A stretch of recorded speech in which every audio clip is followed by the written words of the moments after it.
Qui est Charlie? Qui a manifesté en France le 11 janvier dernier après les attentats de Paris? C'est la question posée par Emmanuel Todd dans son dernier livre. Emmanuel Todd est l'invité du Grand Angle du 64 minutes.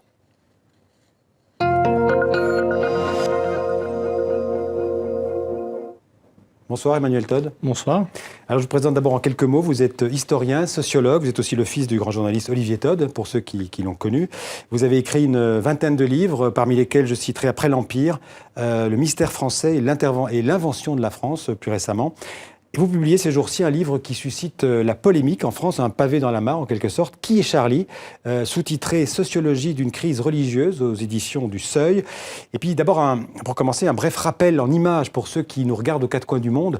Rappelez que le 11 janvier, on va voir ces images quelques jours après les attentats contre la rédaction de Charlie Hebdo qui avait fait 12 morts, des journalistes et des caricaturistes. Et puis ensuite contre le magasin cachère de la Porte de Vincennes, 4 morts, tous des juifs. Le 11 janvier, donc, on estime qu'environ 4 millions de Français sont descendus dans les rues d'une dizaine de villes en France pour défendre la liberté d'expression et les valeurs de la République, liberté, égalité, fraternité.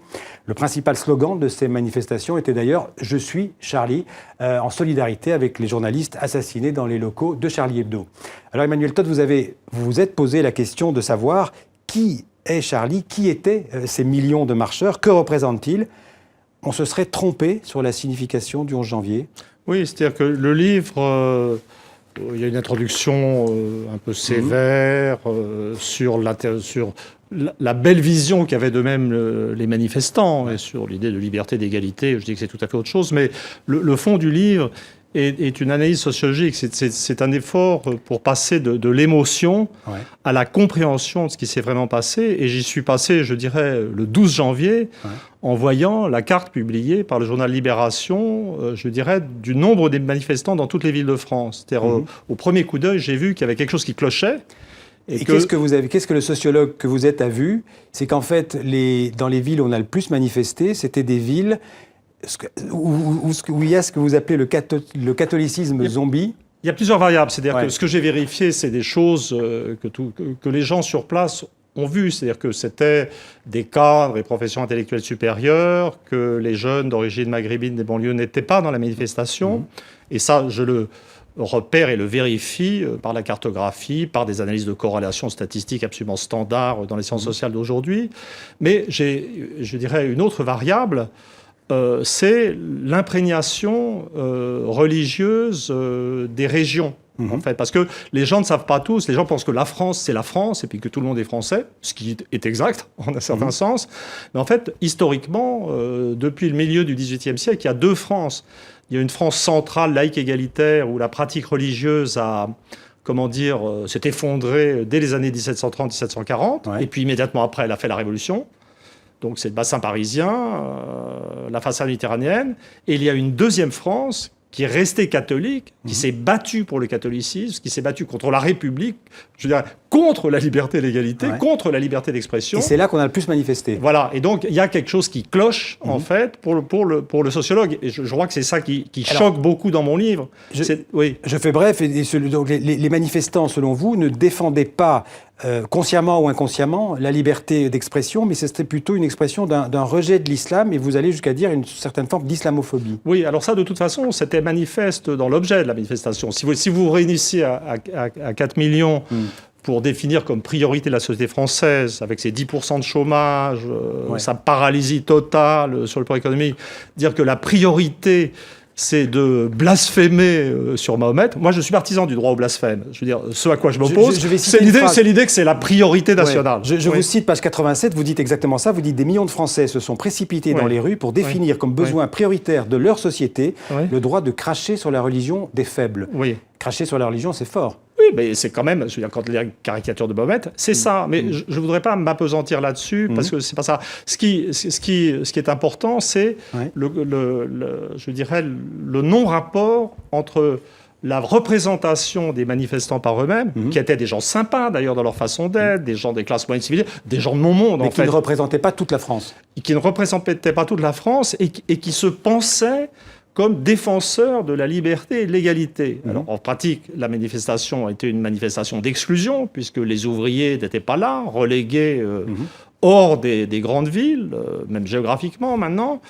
les gosses d'origine immigrée n'étaient pas là. Donc la réalité, c'est que c'était une manifestation où la mobilisation des classes moyennes et supérieures a été intense, mais c'était aussi, il y avait eu une sorte d'exclusion des milieux populaires. Ce que vous appelez les 19% de la classe moyenne supérieure étaient surreprésentés. Oui, c'est ça. Et si vous voulez, donc cette manifestation est devenue pour moi, à partir du moment où j'avais vu cette empreinte, cette maîtrise des classes moyennes et moyennes supérieures, cette empreinte de ce que j'appelle le catholicisme zombie, que j'avais étudié par ailleurs dans un livre totalement neutre et scientifique avec mon collègue Hervé Lebras, dans le Mystère français. Un autre historien, oui. Donc le concept avait été validé scientifiquement avant. C'est pas nouveau dans ce livre. En fait, ce sont des catholiques qui sont devenus laïcs, mais qui restent quand même catholiques. Mais qui, en fait, qui sont passés à la laïcité. C'est vrai qu'ils croient plus en Dieu, mais qui ont gardé toutes sortes d'habitudes sociales catholiques. Et dans les habitudes sociales du catholicisme, il y avait le respect de la hiérarchie, une certaine indifférence à l'idée d'égalité, la soumission au prêtre, qui devient soumission à l'État. Et ayant réalisé cette analyse, je me suis d'abord aperçu que la distribution de la manifestation en termes sociaux et religieux était la même que celle du oui pour le traité de Maastricht. Et je me suis dit, c'est un deuxième flash, on a une vision de la réalité de la société française, de ce qu'est le groupe dominant de la société française, parce que quand même, l'un des autres enseignements sociologiques, c'est que cette France partielle a réussi à donner l'impression qu'elle était toute la France et unanime. Et donc le livre n'est pas juste simplement Charlie, c'est pas juste les gens qui étaient dans la rue. Charlie, c'est la réalité de la domination sociale en France actuellement. D'accord. Et vous parlez aussi d'une sociologie, c'est le sous-titre de votre livre, d'une sociologie d'une crise religieuse. Vous dites, on vit en pleine confusion religieuse en France, un pays pourtant majoritairement laïque. Oui, mais si vous voulez, le paradoxe, si vous faites de la sociologie religieuse, moi je cite beaucoup Max Weber, c'est un livre qui est, on dirait c'est un hommage à Max Weber. Des papes, si j'ose dire. C'est l'homme de la sociologie religieuse, un Allemand. Il y a un paradoxe fondamental dans la période actuelle. Le catholicisme vient de s'effondrer dans les 30 dernières années, là où il était resté puissant. Il a rejoint, ces régions-là ont rejoint, avec leur style particulier, les 2 tiers de la France qui étaient déjà déchristianisés. Et donc, on a une France qui découvre l'irreligion totale, en un sens. Et quant aux musulmans de France, le niveau de pratique est un peu plus élevé. Mais en fait, il n'est même pas majoritaire. Donc, pourquoi est-ce que dans cette France totalement dépourvue, en fait, de croyances religieuses, pourquoi est-ce que tout le monde est obsédé de religion ? C'est une vraie question. Et donc, la réponse la plus générale, c'est que moi, je suis tout à fait agnostique. Je suis tout à fait agnostique et sans croyance religieuse. C'est que c'est pas évident pour une société de vivre absolument sans croyance religieuse. Donc, vous avez à la fois une analyse de la domination des classes moyennes et une analyse du malaise, en fait, de l'anxiété métaphysique et religieuse des classes moyennes. Et ce malaise religieux, il pourrait s'exprimer par de l'islamophobie et peut-être aussi par de l'antisémitisme. C'est-à-dire, la tradition française, c'était le gros de la France, les 2 tiers de la France sont laïcisés. Pas athées, les gens étaient agnostiques et anticléricaux, mais le mot athéisme tel qu'on l'emploie aujourd'hui n'est pas du tout dans le style de la Troisième République. Laïcisé comme ancien catholique, en fait, c'est ça. Donc vous aviez ces 2 tiers, et puis arc-boutés contre 1 tiers du territoire national qui était tenu par l'Église. Et donc, en un certain sens, l'Église était toujours là pour donner un sens à la vie des gens qui n'y croyaient plus. Ils étaient arc-boutés contre. Et maintenant, il me semble que l'islam a remplacé l'Église. Alors, je voudrais le dire rapidement parce que c'est très important dans mon livre. Le livre plaide pour un accommodement avec les musulmans. L'accommodement, ça veut dire quoi ? Ça veut dire d'accorder finalement aux musulmans qui sont beaucoup moins nombreux, beaucoup moins puissants et beaucoup plus divers en fait dans leur niveau de pratique, le genre de tolérance qui avait fini par être accordé à l'Église catholique. C'est ce que j'appelle une France pluriculturelle, très variée, pas multiculturelle. Mais le livre, fondamentalement, je crois que ça serait une erreur de croire que le livre est fondamentalement ou même primordialement tourné vers l'idée d'accommodement avec l'islam. En un sens, si, mais ce qui a motivé l'écriture du livre, c'est la prise de conscience de l'urgence de traiter la montée de l'antisémitisme. Emmanuel Todd. Et cette idée que le développement de l'islamophobie ne peut que conduire à la montée de l'antisémitisme. Alors il y a un fait quand même assez rare en France, c'est que Manuel Valls, le Premier ministre, en personne, il a réagi à votre livre, il était un peu en polémique avec vous en ce moment. Il a dénoncé une imposture, votre pessimisme et carrément votre haine de la France. On l'écoute très brièvement et vous réagissez après. Je crois qu'il ne faut pas répondre à ce type de propos qui déshonore leur auteur. Et j'ai lu le livre, c'est pour ça que je me suis exprimé hier dans Le Monde. C'est une manière de lui répondre, pas seulement à lui, mais à tous ceux qui, au fond, ont une forme de haine de soi et de la France. Alors, sur des mots durs, vous avez une haine de la Alors, France? c'est extrêmement simple.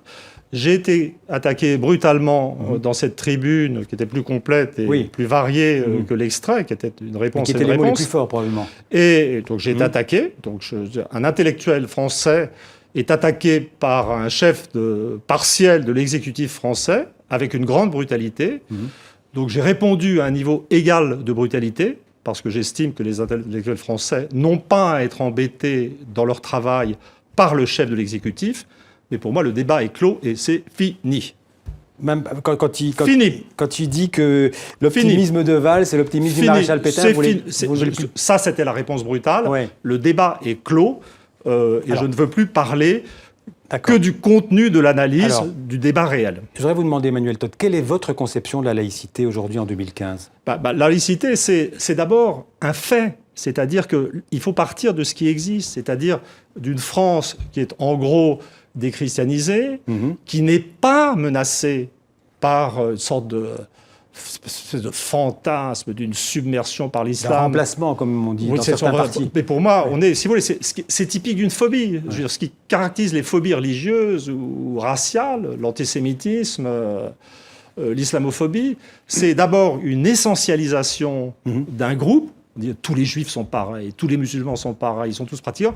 Et puis en plus, et peut-être surtout, une énorme surestimation quantitative du problème. Si vous prenez le recensement allemand de 1932, vous découvrez qu'il n'y avait pas tellement de juifs en Allemagne, en fait. Vous voyez que c'était la folie. De même, vous analysez la distribution de la pratique religieuse et des musulmans en France, vous avez 5% de la population, 10% chez les jeunes. Donc ce que je dis, c'est que il y a 10%. Donc en fait, la vérité, c'est que si on continue dans cette stratégie, je dirais, obsessionnelle de confrontation avec l'islam, on va juste fissurer, bousiller la France. Les musulmans, maintenant, sont tellement attachés au corps social, par des mariages mixtes, par le fait qu'ils sont des Français tout à fait ordinaires dans leur écrasante majorité, que si l'objectif social, c'est de se focaliser sur l'islam, on va juste faire de la France un pays rétréci. Donc moi, tout ce que je dis, c'est dans la mesure où le problème n'a pas du tout l'ampleur qu'on dit, arrêtons. Alors, ce que je dis aussi, c'est que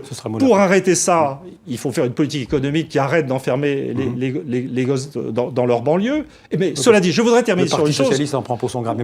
Mais cela dit, le livre est un livre pessimiste, c'est un livre réaliste. Et dans les deux scénarios que je trace à la fin, je dis que selon moi, dans un premier temps, la situation risque de s'aggraver, si vous voulez. Donc c'est vraiment un livre de sociologie qui essaye de comprendre ce qui se passe et qui ne prend pas ses désirs pour des réalités. En tout cas, c'est un livre qui, au-delà de la polémique, donne à réfléchir, qui participe au débat d'idées, qui heureusement a encore lieu en France. Merci Emmanuel Todt d'être venu en parler sur le plateau du 64 minutes. Merci à vous. Je rappelle donc le titre de votre livre, Qui est Charlie ? Sociologie d'une crise religieuse aux éditions du Seuil. Merci beaucoup.